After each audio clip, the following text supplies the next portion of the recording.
Senator Fischer, please. Thank you, Mr. Chairman. General McKenzie, at the beginning of this hearing, Chairman Reed made a comment about the goal and mission that we're going to be looking at now in the future is to assure that Afghanistan never again can be used as a base for terrorists. And as we look at that goal, as we look at that mission, I think we need to be honest with the American people on how that will be accomplished. I don't think the American people should be misled about capabilities that are needed to make sure that we can conduct over-the-horizon counterterrorism operations. President Biden has pointed out that we conduct over-the-horizon CT operations to go after terrorists in other places in the world, including ISIS in Syria, Al-Qaeda in Yemen, Al-Shabaab in Somalia. General McKenzie, in those three locations, we have either a U.S. presence or reliable partners on the ground. Is that correct? Senator, that's correct. And in those three locations, do we have strike assets or basing agreements in nearby countries?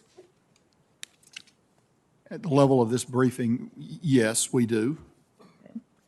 General McKenzie, when the department developed its initial plans for an over-the-horizon approach to counterterrorism in Afghanistan, did those plans assume that the Afghan security forces would serve as our partner on the ground?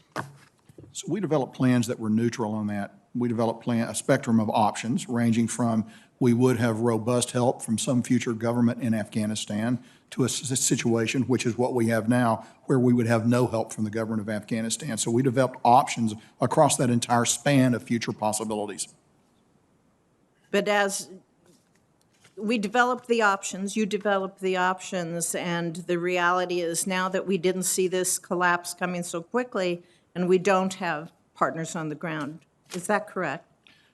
We always had one of the options for CT in Afghanistan would be that we would be at a state where there would be no diplomatic presence there and there would be no help from the government of Afghanistan. So from the beginning, we always saw that as one of the possible futures. And that's the situation we're in right now? That is correct.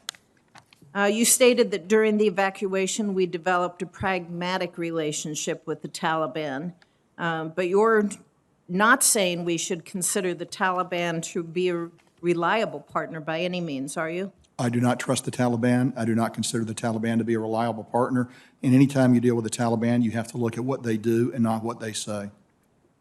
General McKenzie, Yemen, Syria, and Somalia all border an ocean or a sea, and we can use carriers or other sea-based assets to conduct CT operations. Afghanistan, however, is a landlocked country, so we cannot use our sea-based assets in the same way. Our nearest strike base, or our nearest base, in Qatar is about 1,600 miles away from northern Afghanistan. So our strike assets are significantly further from potential targets than they are in other operating locations. Is it fair to say that it is more difficult to hit targets that are further away from where the strike asset is based?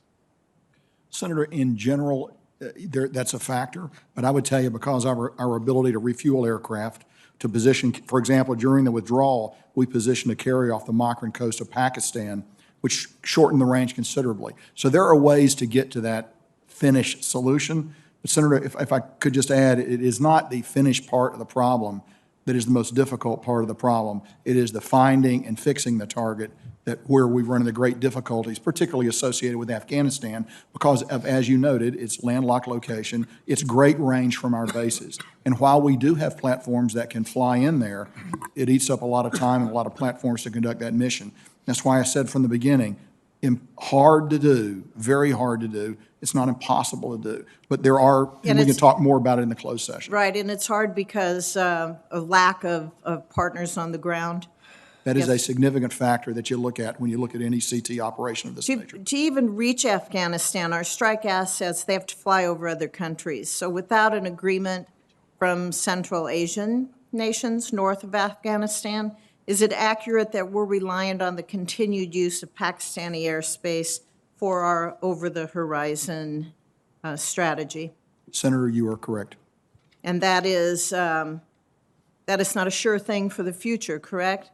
Senator, I wouldn't predict the future. I know they were very supportive during the last phase of our engagement in Afghanistan.